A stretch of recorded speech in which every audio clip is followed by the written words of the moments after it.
8 years ago, I turned 25, and I thought that by that point in my life, I would have it all figured out, or at least that I should. And I thought that my life as an artist was over as I knew it because I was 25 and I didn't have any kind of accolades, any kind of recognition. I thought my life was over.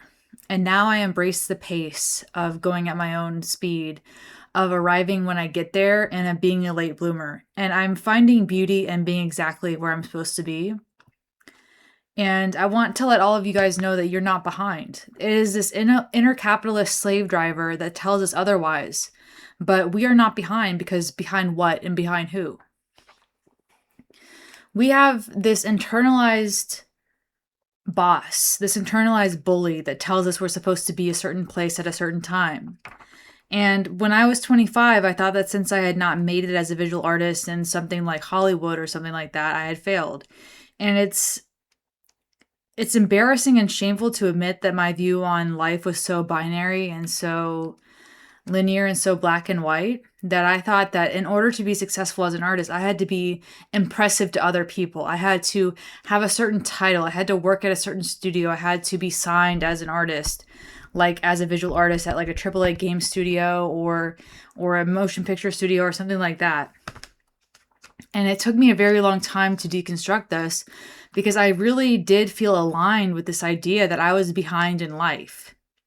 Especially someone that had pursued visual art, I felt like I had wasted my time completely. I feel like these milestones that we are given are social constructs. As long as we claw and clamor and fight against each other and we're competing against each other, we're much easier to control as a population. We don't have to do anything to qualify ourselves for enoughness. We are already enough as it is. And we're enough right here on the scenic route. We're enough in the back roads. We don't have to take the highway. You can't rush gestation. Think about having a baby. If you rush gestation, the baby will be born premature and have all sorts of problems. You can only influence the gestational period. You can't control it. And even then, it's a process beyond conscious control. How do you feel when I say the words rush, force, pursue, produce, deadline, do it even when you don't feel like it? I bet you felt the tension in your body. And I feel like these words are this masculine expectation of always having to do, be, or have something in order to be valid. And I think that as women, especially, we have to understand that our cycles follow a monthly pattern and we follow seasons, much like the earth itself. I feel like driving in rush hour shows you how dysregulated most people are. And it's interesting because dysregulation seems to be the norm. I'm not willing to compromise the parts of myself that would gain me the respect of other people anyway. You can't make people care. You can't make people stay. And I'll never have their respect. And I'm done playing this game that they just keep me playing in order to keep me on the hook. I'm done being led and allowing it. And for so long, I have chosen to compromise myself rather than disappoint other people. I was afraid what the consequences of disappointing other people would mean. I was afraid the consequences of disappointing other people would mean that I wouldn't have a place to live, or that I would be withheld love or something like that. And I've had to realize that I have to go on without it. I have to dissociate from my own needs almost in order to survive. We have to set our lives to avoid highways and stop rushing. I have to find the joy in falling behind in the rat race. I have to find the joy in falling off of the treadmill. And I've been rushing through my meals, my showers, getting dressed. I've even been rushing through my art just to get to the conclusion, just to get to the result. And I need to slow down. We need to collectively choose an acoustic and analog version of our lives. Because after all, this is our only life. Anyway, guys, if you're new here, my name is Shelby. I exist and I make stuff, and this is the introduction to my art channel. I am going to be talking about all sorts of things on here, mostly related to creativity and art making. And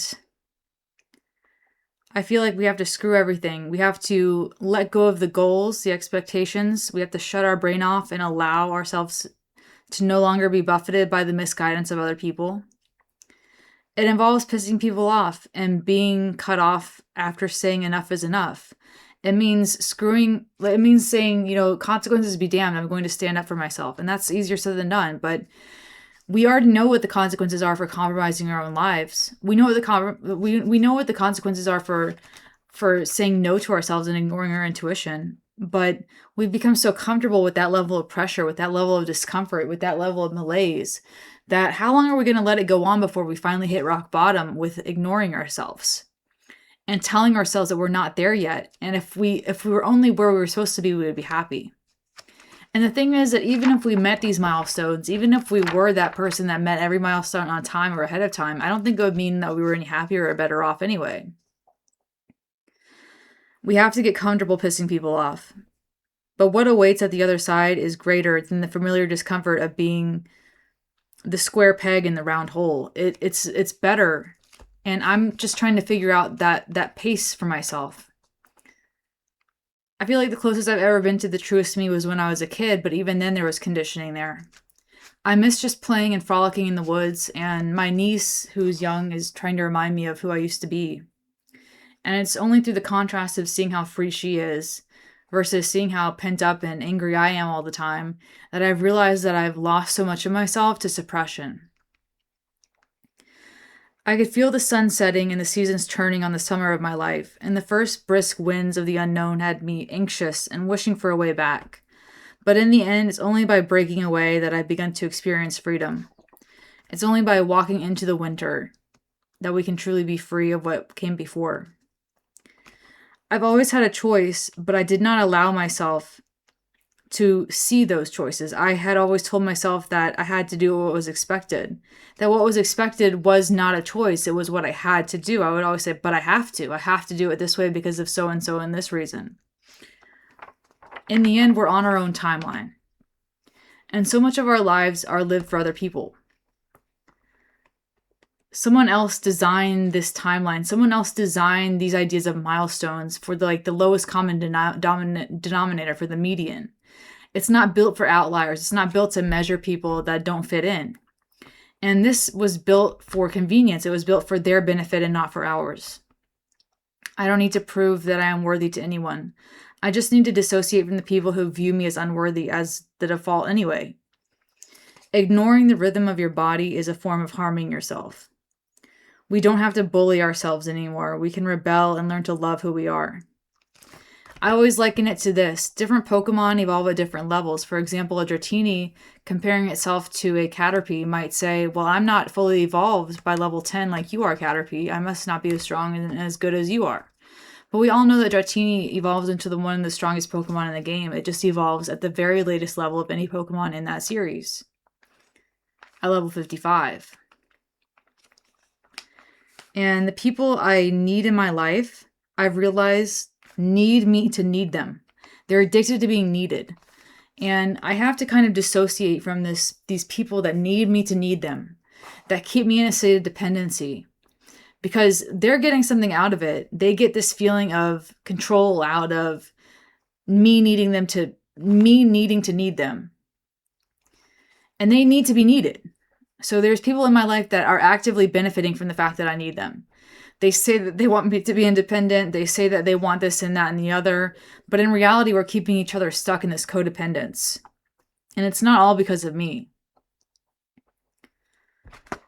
And I told myself that if I didn't have it figured out by now, I should just quit. But art is so much of who I am that I just can't stop.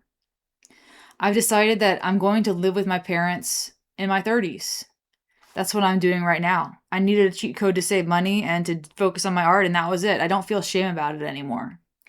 Time is such a fake social construct. This is why I love visiting places that are like on island time or California time, because why are we rushing? And I'm so guilty of this, rushing through my meals, not even tasting what I'm eating, not even really registering what I'm doing. And remember, if you'll never have the respect, it's not worth having to pay the price for it. As a 33-year-old unmarried woman, I've been told by society, oh, you need to marry soon or else. Or else what is my follow-up question. I'm at peace with my singleness, and I'm glad to embrace it wholeheartedly. we do not need to co-sign with societal pressure. We do not need to co-sign our own demise. We don't need to sublet society living rent-free in our mind. Learn to love the person you are, the skin you're in, and love and support that you give it and give yourself every day. If you're in your 30s or your 40s or your 50s and you want to return to school, go for it. You know, I think life is all about dropping bad habits, and all the decisions I've made up until now have been so rushed so that I could keep up with this imaginary life. It's all about keeping up with the Joneses. It's all about keeping up with your peers to avoid punishment. And I feel like finally opting out and taking a detour is probably the best bet. I'm trying to find other ways to take detours in my life. And I've decided that I'm going to get there when I get there. I have this ego in the back of my mind that says, are we there yet? Are we there yet? Are we there yet? My ego is like, are we there yet? But I have to tell my ego that, you know, the destination is not the goal.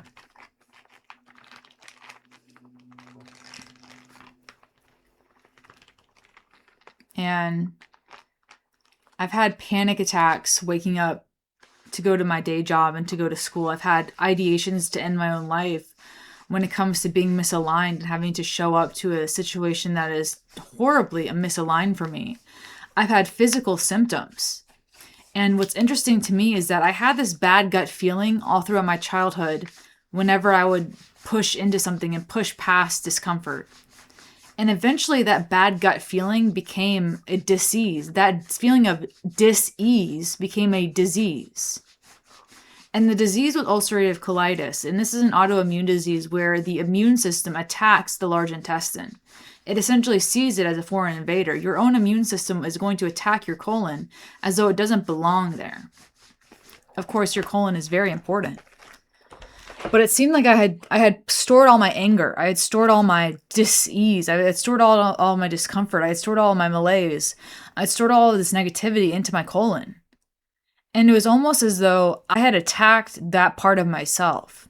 I had attacked the part of myself that I didn't want to feel or that I wasn't allowed to express. And so through this lack of expression, it's not that these feelings don't go anywhere. It's that they go somewhere and they have to be dealt with in a different way. And eventually I had to have surgery to remove my entire colon. So all of that emotional turmoil was stored there. And I haven't been able to get that angry ever since I had my surgery. It's like something was taken out of me, and it was. But it was like something spiritual I lost as well, not just my physical form. And by the time I was that sick, it was irreversible. I tried everything that I could. And people give me so much grief for moving slowly or taking my time. And there's just not a lot of ways to redo this life. I want to take my time and I do want to slow down. Falling behind is better than constant irreversible regret. I'm done playing this game of proving, of coping, of explaining, of rushing, of getting there on time or ahead. I feel like in a way men don't experience the same pressures that we do, but also I feel like men are more geared for this point A to point B linear progression of things, right? As a woman, we're very cyclical. As a woman, we're meant for seasons of productivity, seasons of gestation, seasons of nurturing, seasons of birthing. We are not meant to follow this linear progression, this timeline every single day. I realized that I need to take naps daily. I need to take siestas and I need to rest every single day. And that it's okay for me to go into the dark world during my cycle. It's okay for me to experience the darkness during my menstrual cycle. That this darkness, this lack of productivity, this barren earthness, this shedding of old energy, this releasing, this catharsis that happens once a month for me when I'm PMSing, should be embraced. It shouldn't be malaise. I shouldn't malign it. I should say, I shouldn't try to fight against it. But so often we're trying to curate our cycles to fit into the rhythm of society, which is very male-centered, which is very linear and masculine. And I've realized that through my art practice that my productivity is very seasonal. That I have produced about 200 paintings since January, but most of them have been made since March. And normally between November and I want to say March, probably half the year, I don't make a lot of art. And this just seems to be a trend that I just can't get away from. But during the summer, and this is one of the summer times in my life where I feel like if I play my cards right, I can be really productive during the season. And maybe you're more productive during a different season. But we get called neurotic after years of being in the pressure cooker, boiling and steaming without self-expression. No, my girls, we have to turn around, and this time we have to do it our way. I think that I was labeled as a gifted kid at one point, which is so weird. Like, what does that even mean? I still felt stupid and behind most of the time. I felt like I wasn't able to keep up with the gifted classes like the other kids did. And by the time I was in high school, I was back on level classes. And what does that even mean? It seems that this gifted thing was just another way to add more responsibility to my plate. It didn't really mean anything in the end. People are rushing because they are doing something that they don't want to do and they want to get it over with. Anxiety is anticipation of something you don't want to do or you're unsure of the outcome. And we're doing this most of our lives, doing what we don't want to do, being around who we don't want to be with. It's so ingrained in our society to always be doing what we don't want to do. People do not like discomfort, and leaving societal norms is very uncomfortable. It's wild how many people never question capitalism. It's wild how many people never question this constant level of productivity. How many people take medication to disconnect themselves from their natural menstrual cycles, even when they're not even trying to avoid pregnancy. My whole life, I feel like I've been striving, bracing, always in survival mode. Just waiting for the next bomb to drop, just trying to get to the next. I'll be happy when, I'll finally have it together when I have this. I'll finally feel okay then. But if you're not feeling right now, and you're in the constant feeling of rushing, and the only thing you feel is rushed, the only thing you feel is stressed, I feel like we need a catharsis. I'm trying to cathart and release this feeling of always having to be to the next place. And now that I have nowhere else to go, and I have no real goals to set, maybe this is my chance to release this feeling of pent-up stress that I've accumulated over a lifetime of trying to achieve on the timeline of some other person.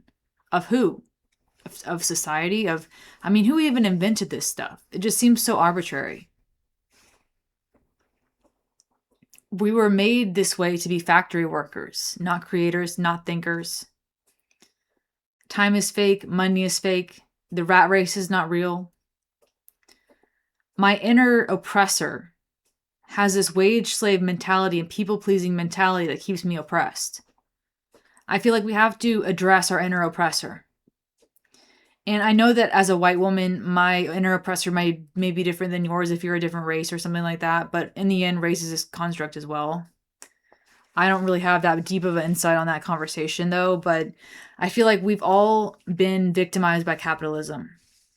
We've all been convinced that our vitality is best siphoned into a system that does not benefit us in any way. It seems like we are in this multi-level marketing scheme. And that capitalism is just this endless cycle of trying to get people to sign up. It's like, I think every company is literally a multi-level marketing scheme at this point. I'm 33, and I'm a childless cat lady. And I'm trying to find ways to embrace creativity. And on a literal level, I feel like the fact that most cities aren't walkable in the United States, public transportation is difficult. It's all about cars. This whole thing is like a rush, right? Imagine the slow, calm pace of reading on a train or an on-time bus and not having to stress about a crash in a safe, stable form of public transportation, which is a fantasy for most of us. If more people had good, reliable, affordable public transit, imagine how we could take back that time, decompress from our days while commuting. We could build the scenic route into our society and everyone would be better off for it, but that's just not what we value. We value productivity. We value numbers on a screen. We value higher levels and more of this and more of that. Exponential growth, cancer. You know what I say? Exponential growth is like cancer. Exponential cellular growth can kill an organism in the form of tumors. And I feel like we have these tumors of exponential growth in this society. I feel like a lot of us have a father wound, a lot of us have a mother wound. And this rejection from our father, or this not feeling held or nurtured or seen by our father, will have us chasing enoughness for the rest of our lives if we allow it to go on.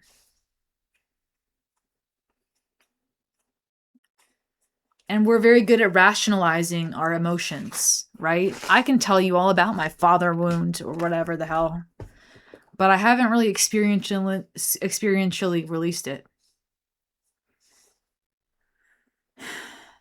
And even during gestation, we have gestation on a timeline. We're told that the baby might be overdue. Well, compared to what? You know, we have a general idea of what overdue or preterm is, but sometimes babies come on their own time.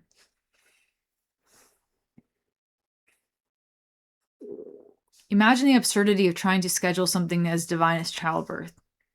You also have to understand that societal conditioning,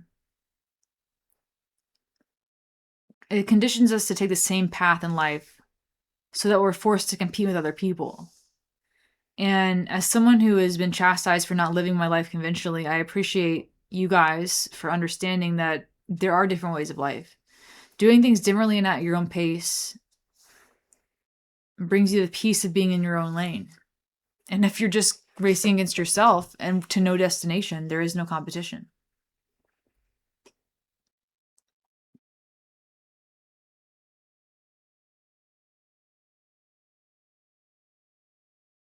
Anyway, guys, as a neurodivergent person who has always reached all the important milestones after my peers, I hope that you guys understand that you're not alone. If you don't have it figured out by 25, that's okay. It's way more common than they'll have you believe.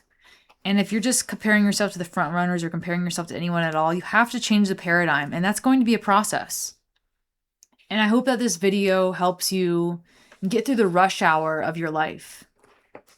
The rush hour is more dangerous than most people know. Road rage is real. Most people live their lives in pent up dysregulation, waiting for the shoe to drop to release their anger on someone.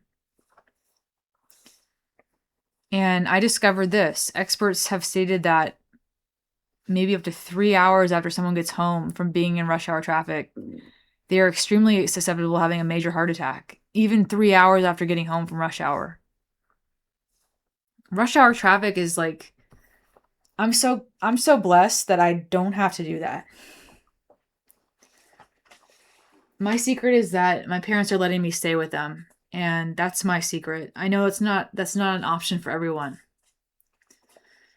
But it reaches a point where it's like do or die.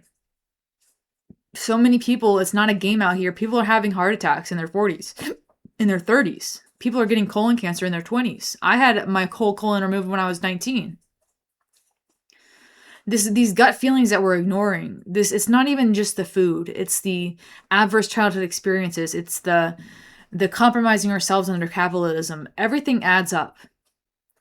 And if you're going on someone else's timeline, if you're going at someone else's speed, if you're in a different speed tier and you're trying to keep up with someone that's faster than you through whatever means necessary, caffeine, amphetamines, whatever it is that you're trying to do to normalize your brain and make it fit into the norm, we have to realize that that's going to come with consequences. You can't do that indefinitely and not have it break.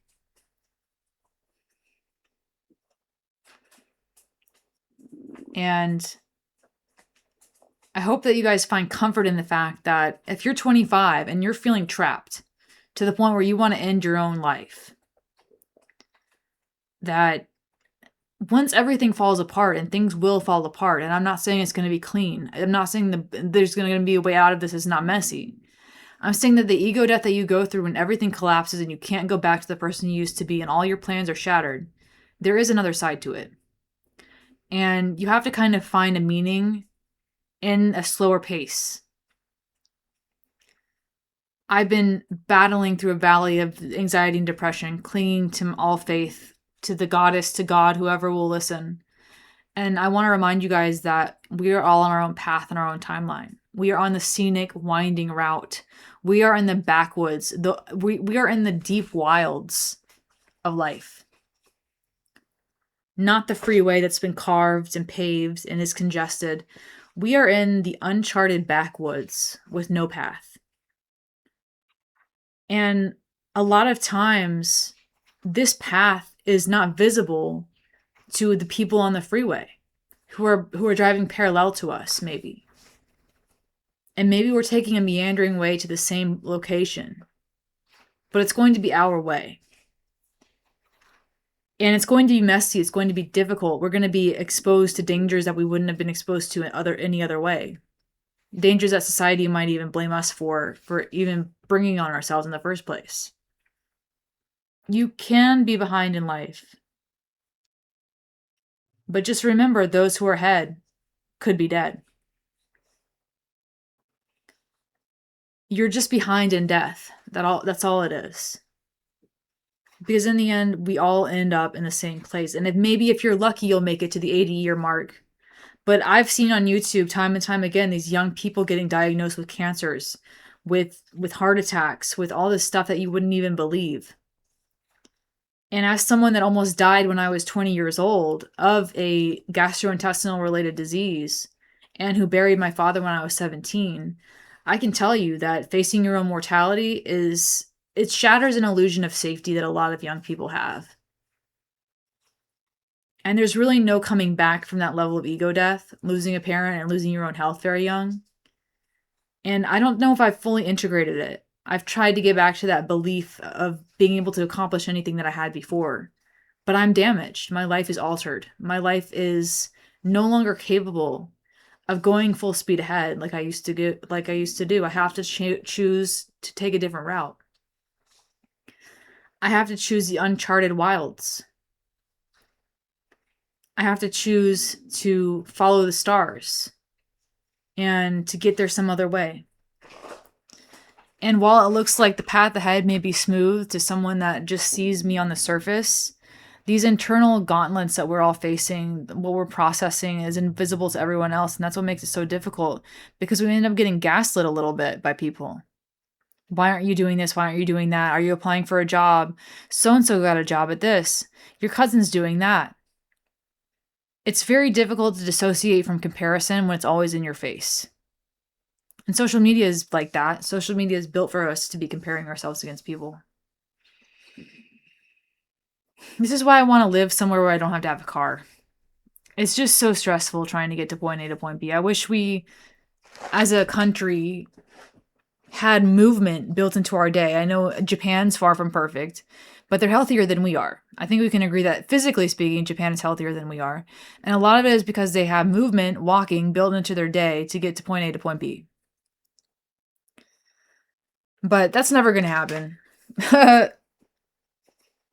So we have to build walking into our day manually. It's not a part of our lifestyle. And I feel like movement is medicine, right? At one point, I came to see, even if the timeline is a correct measure, I'm too far behind to catch up. And I thought, what's the point of trying to catch up? I might as well just enjoy the scenic route of what I'm going through now. Like, at this point, like, I hit the ground running at 17, but at 18, I got diagnosed with an incurable disease, right? And that was that. There's no way I'm ever going to catch up. I've already lost the race. And maybe the race is a decent metric in terms of how much you're going to accomplish in this lifestyle that we live, this capitalistic regime. And I don't have to worry about it anymore, because once you're that far behind, once you're getting lapped, once everyone is off in the distance, like, have you ever been playing Mario Kart once and like you're at the very back and maybe you'll get the bullet bill to like kind of gain some ground a little bit? But once you're that far behind, it doesn't even matter. You can just enjoy the track. You're behind the pack. It doesn't matter. You lost the race. Might as well just do whatever you want to do and take the scenic route. What if I only get a few more years to live? Being in that position reinforced me even more on not wanting to catch up, especially because I faced my mortality when I was 19 years old. I've known what it's like to feel like if this is all there ever was, then what was the point? There is no roadmap. We have to go it alone. And I hope that you guys who are grieving the reality of who you thought you were going to be understand that the map is not the territory, right? You follow this map to a territory that is outdated. It hasn't been upgraded for years. So you've been following a blueprint and a map that no longer applies to the topography of the territory that you're even trying to trek across. And so we have to always figure out how to get there at our own pace, and whatever that means. I was bedridden for many years following my surgery from my ulcerative colitis, barely getting up out of bed, so weak I couldn't even lift my head off the pillow.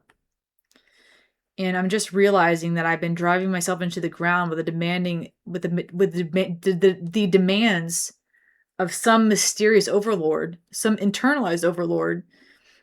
And I have an autoimmune disease. And after all that ridiculously hard work in high school of getting on the honors list, of, doing these honors classes, of being used up, you get to a point where your body cannot go on anymore. You believe that your body is the failure, not the system.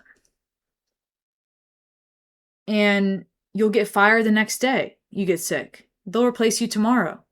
Water under the bridge. All these connections that you built with people don't matter. Because people are not that invested into you. I don't want people to think that it's normal for me to always be stressed. I don't want my niece to think that it's normal for me to be stressed or not to be okay with who I am. And my niece is one of my biggest inspirations because she teaches me how to do art like a child again. And she's always telling me how beautiful my artwork is, and all I see is the flaws. But I've realized that I can't say that around her. That I have to realize that this precious time that she has to look up to me and to see me as an artist, to see me as someone that she loves to paint with and to play hide and seek with, and all these games that we like to play with each other. It's not going to last forever, because eventually she's going to reach that point of self-consciousness where she'll probably be trying to paint a certain way or draw a certain way. But right now, she just loves to do it because she loves to do it. She loves spending time with me. And that's medicinal in and of itself. She's not trying to get anywhere. She's not trying to break into an industry when she's just painting half the page purple. And maybe we can take that ambitiousness, that gregariousness, that tenacity of a 4-year-old child and put it into a more structured adult way and reunite with our inner selves and meet ourselves where we are, because we're exactly where we're supposed to be. The journey is the destination. The journey is the goal. The process is the goal. If you are a recovering high achiever, I suggest that you subscribe to this channel, that you take the scenic route to the comment section and let me know what you guys think. Because at the end of the day, we have to take things at our own pace. And we can't go by the metrics of someone else. It's not their recipe. You can't like give a recipe for every single person's life. If you're having a hard time dealing with the school system, if you're having a hard time dealing with the fast-paced environment, God, I know I struggled working in fast food. I struggled in the food, I struggled every single industry that I worked in so far. I'm a slow processor. I'm a analog type person. And every time I try to rush myself, I end up getting hurt. Every time I lose that presence of what's right in front of me, somehow, some way, I have to come back and redo it anyway. It's not about getting there, it's about being here, right now. I still struggle with feeling like I'm not doing enough. I still struggle, even after this talk, with reminding myself that the reason I feel this way, although it's outside of my control, is because of this society that we live in. That values numbers on a screen, that values productivity and metrics over people. And it's difficult when you've been indoctrinated into this culture to see it any other way. You essentially have to defect from society. And I don't really know how to do that. I can't leave the grid yet. I would love to be able to leave the grid. But right now I'm kind of stuck living in my parents' house. And maybe you guys feel like you've gotten so far behind that you've done it all wrong. And maybe in the eyes of everyone in your life you have. And maybe you're like me and you feel like a failure because that's the feedback that you're getting 24/7. I hope that you guys understand that you're not the only ones that are getting chronic negative feedback. I hope you guys know that you're not the only ones dealing with unstable situations. And if you're turning 25, if you're turning 30, if you're turning 40, if you're turning 80, realize that life is just beginning. And we are where we are. When it's time to make a move, you'll move ahead. In the same way that a child gestates in the womb, we are gestating now. But it's not to say that we're just going to wait until a process forces us into labor. We have to constantly contribute into this. And we have to constantly fill ourselves and feed ourselves information and consume good things, food-wise, information-wise, produce more than we consume, or create, I should say, more than we consume. Because this society lulls us into a state of consumption, a passivity, of being on the sidelines and being an audience member to the lives of other people. And if you're an audience member to the lives of other people, then it will feel like you're behind because you're just watching someone else fight the race. You have to be the one putting in the effort. It's really easy to be on the bleachers yelling at the players on the field, right? But how often do you actually get on the field and play? You're already on a different level than they are. If you're just even attempting to make a life for yourself as an artist, make a life for yourself, or even make 30 minutes for yourself for an art practice. It doesn't even have to be like a business. Carving 30 minutes for yourself, if you're a single parent, if you're dealing with caretaking responsibilities, 30 minutes that is non-productive in the eyes of society to build a practice that's just for you. Even before the internet and social media, I feel like there was always this existential dilemma. Why am I working on this? Even though it does not interest me at all. And people have dealt with meaningless jobs for a long time.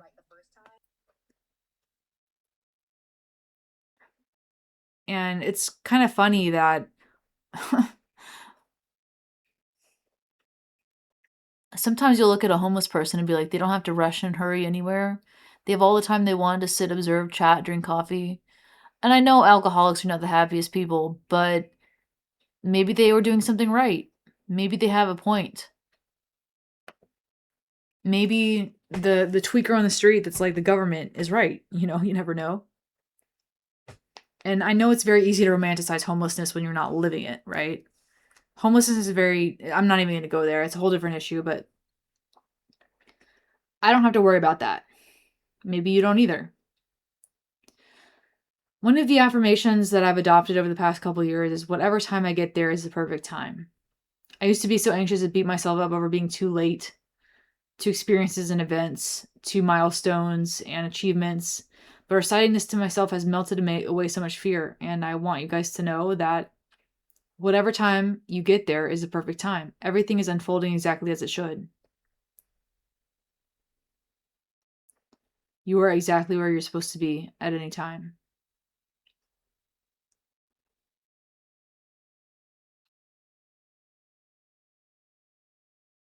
It's very easy to white knuckle life and be gripping at the wheel of life, like, for dear life. I remember in school stressing over finals that didn't even matter in the long run. I remember stressing over essays that I couldn't finish, feeling like such a failure, feeling like my life was over. So much so that I came home and I couldn't move my hands due to nerve pain.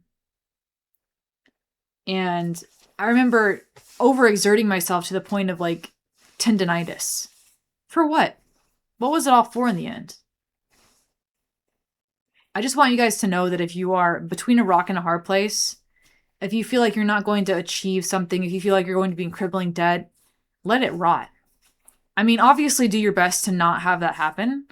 But if worse comes to worse and you flunk out of school like I did because of an illness that you can't control, or you have a mental breakdown like I did, and it all comes from nothing, and you go to school for your whole life and then you're not able to complete it like I did, and you're left in the hole financially, mentally, there is another side to it.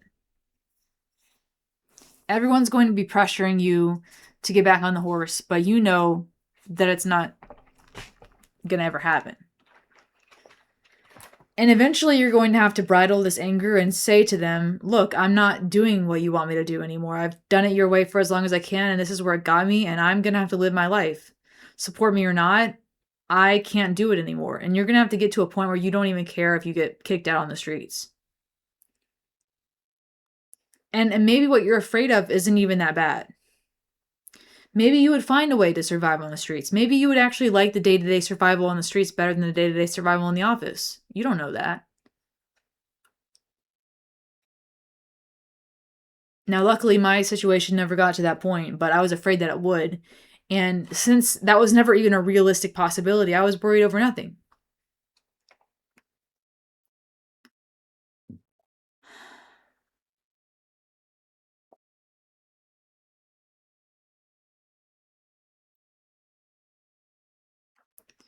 But being neurodivergent, being someone that has a disability, has freed me from the concept of a timeline.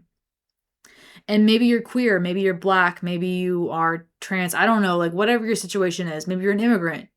If you are not the heteronormative white individual that can apply themselves to this system and thrive, congratulations. You don't have to even worry about it because you've been juiced off the timeline for good from birth, right? This timeline thing, it only applies to people that are able to compete within the system. The top 1% of the 1%. And if that's not you, don't even try. If we all stop striving for this, then we can all leave AmeriCorps together. In my dreams. So I'll never probably earn big money, you know? I really would like to. But we're all just kids in adult bodies at this point. And I feel like driving in traffic is one of the reasons I just want to live in the desert. I'm just so tired of this. Like, here's the thing. You don't get rewarded for hating yourself. Society trains us to spiral on ourselves and attack ourselves, right?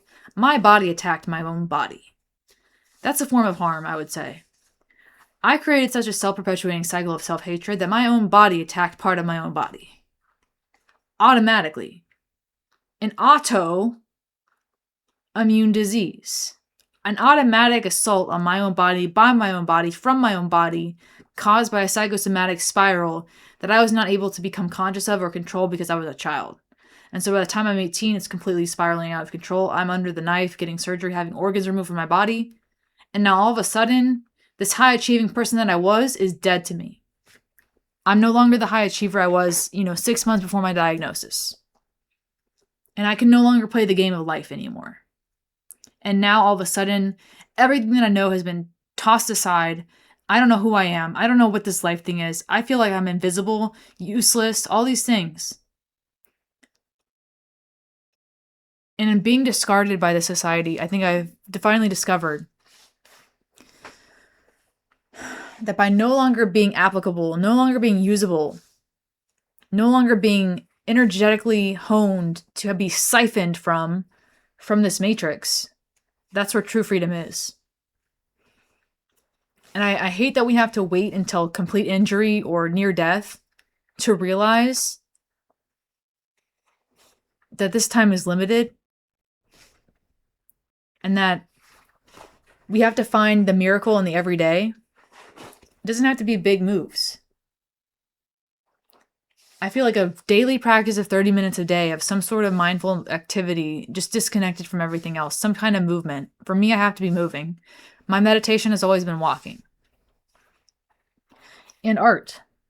And talking. Talking, walking, art. That's what I like to do. Talk, walk, art. I keep it simple. So remember, 25 is not the end, even if it is the end. Even if 25 is the end of who you used to be up until that point, even if you're not able to rebuild yourself in an image that you're happy with by the time you're 33 like me, that's just the beginning. It's a mess. I'm not going to tell you that you're going to get through it unscathed. I'm not going to tell you you're going to get through it with no bruises, no blood on your hands, no disappointment from other people, no trauma, no drama. But you have to believe that you're able to survive it. Remain curious enough about what's possible if you just don't stop. But at the same time, go at your own pace. Pause, rest, nap, and all that. And I'm just letting you guys know that I don't have a career or a job and I'm in my 30s, and it brings me a lot of grief. And it does make me feel like I'm a failure. And I do have these chronic feelings of internalized failure coming from my internalized oppressor. But at this point, my new goal is to enjoy life and to create every single day. I've never really felt like I belonged anywhere I go. I've told myself that I am wrong and broken in so many ways, despite so many people loving my presence, all because I think I don't fit into what capitalism wants from me. I feel like in order to justify the fact that I'm kind of a creative person, I have to be a certain type of creator. I have to be productive. I have to be monetizable. I have to be easy to digest. I have to be sellable. But what if none of that is true? What if I'm just doing this for me? And to be honest, I don't feel satisfaction when I think about just doing it for me. I think that art is meant to be seen. It's like doing a performance to an audience of 0. Art is meant to be seen. I don't want to hide away my work. But anyway, guys, my name is Shelby. I exist and I make stuff and I paint stuff. And I'm going to put my links in the description below so you can check out my art. Subscribe to this new art channel of mine, where I'm going to be talking about art, creativity, the process of creation, maybe even go into some details about other stuff too. And in that case, thank you for tuning in. Share your story in the comments below, and I'll see you in the next one. Thank you.